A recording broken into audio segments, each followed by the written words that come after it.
My name is Solene and I'm a professional singer and violinist in many different styles, although I mainly concertize as a classical performer. In the clips that follow, please enjoy some of my most recent performances during my Princeton career.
Years ago, I was strongly recommended by my mentors to attend a music conservatory, but my ideal school was Princeton, and I was thrilled to be accepted when I was 15.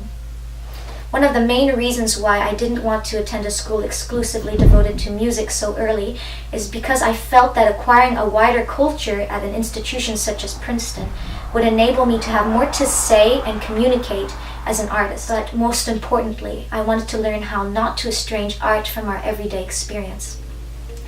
I think that it's for this reason that at Princeton, I did not only enclose myself within one field, but tried to explore as many different activities as possible that I thought could enrich my music making, such as musical theater, visual arts, languages, and literature. After graduation, I am preparing to undertake a musical career full-time. However, before doing so, I think it's very important that I devote my time to create a work that reflects the kind of artist I want to become. One that does not divorce art from life. One that recognizes music's life-transforming potential and brings it to others. And one who realizes that art is not only relegated to a cultural elite, but speaks to everyone in a vital way. One of the reasons why I love performing is that I have always felt utterly at home in communicating with audiences. This is the reason why some of my most fulfilling concerts are those I give outside of a professional context for charities, such as Heritage Point, an assisted living community for the Jewish elderly and Holocaust survivors, and the Multi-Faith Alliance for Syrian Refugees, to name a few. I like to show others that music is a vehicle for recounting stories and for inspiring one of the noblest emotions, that of pity, more effectively than language. Inspired by these ideas and moving encounters with members of 3 families of Holocaust refugees who happen to be some of the greatest neglected composers of the century, Erich Wolfgang Korngold, Eric Seisel, and Mario Castelnuovo Tedesco, I would like to tell the stories of musical refugees who fled fascism in the late 30s and early 40s to settle in Southern California, my home state, where they were often unwelcome. In a world where fascist ideas and a lack of pity towards refugees still exist to this day, the stories of these men and their descendants needs to be shared so that we may learn. And similarly, their music, which, by the way, influenced American music in general and especially cinematic scores, deserves to be heard.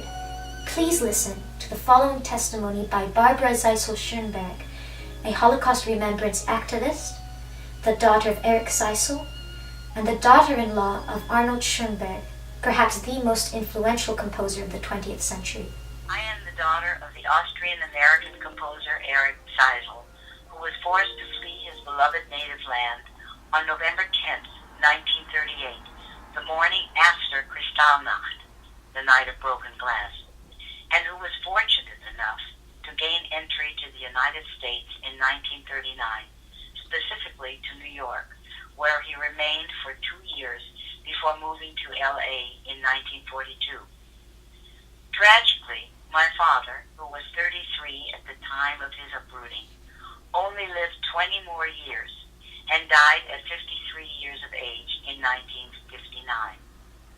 Zeisel wrote approximately 100 lieder, art songs, chamber music, 2 operas, 1 unfinished, and his most profound and important work, the Requiem Ebraico, 92nd Psalm, for orchestra and baritone, soprano and alto soloist, the very first Holocaust remembrance work, written in 1945 and dedicated to his parents and, quote, the countless victims of the tragedy in Europe, unquote. Although Seisel's songs for soprano have been sung in concert by such remarkable sopranos as Renee Fleming and Enrico Raimondi, many of his songs have remained unpublished and unheard by audiences. Therefore, it is really thrilling for me that a young singer, Solene, who has such a beautiful soprano voice, I marveled when I heard her Queen of the Night, wishes to engage in a recording project of some of my father's art songs. And since she is also an accomplished violinist, some of my father's chamber music, such as the Menuhin song from his opera Hio, or his violin sonata, the Brandeis Sonata, for example. I would be thrilled if Solene could be an advocate for Zeisel's work and recognition, and hope she will be given your utmost consideration. Many, many thanks for your time. Recording and exhuming the works of these composers for the first time would allow me to grow into the artist I envision for myself.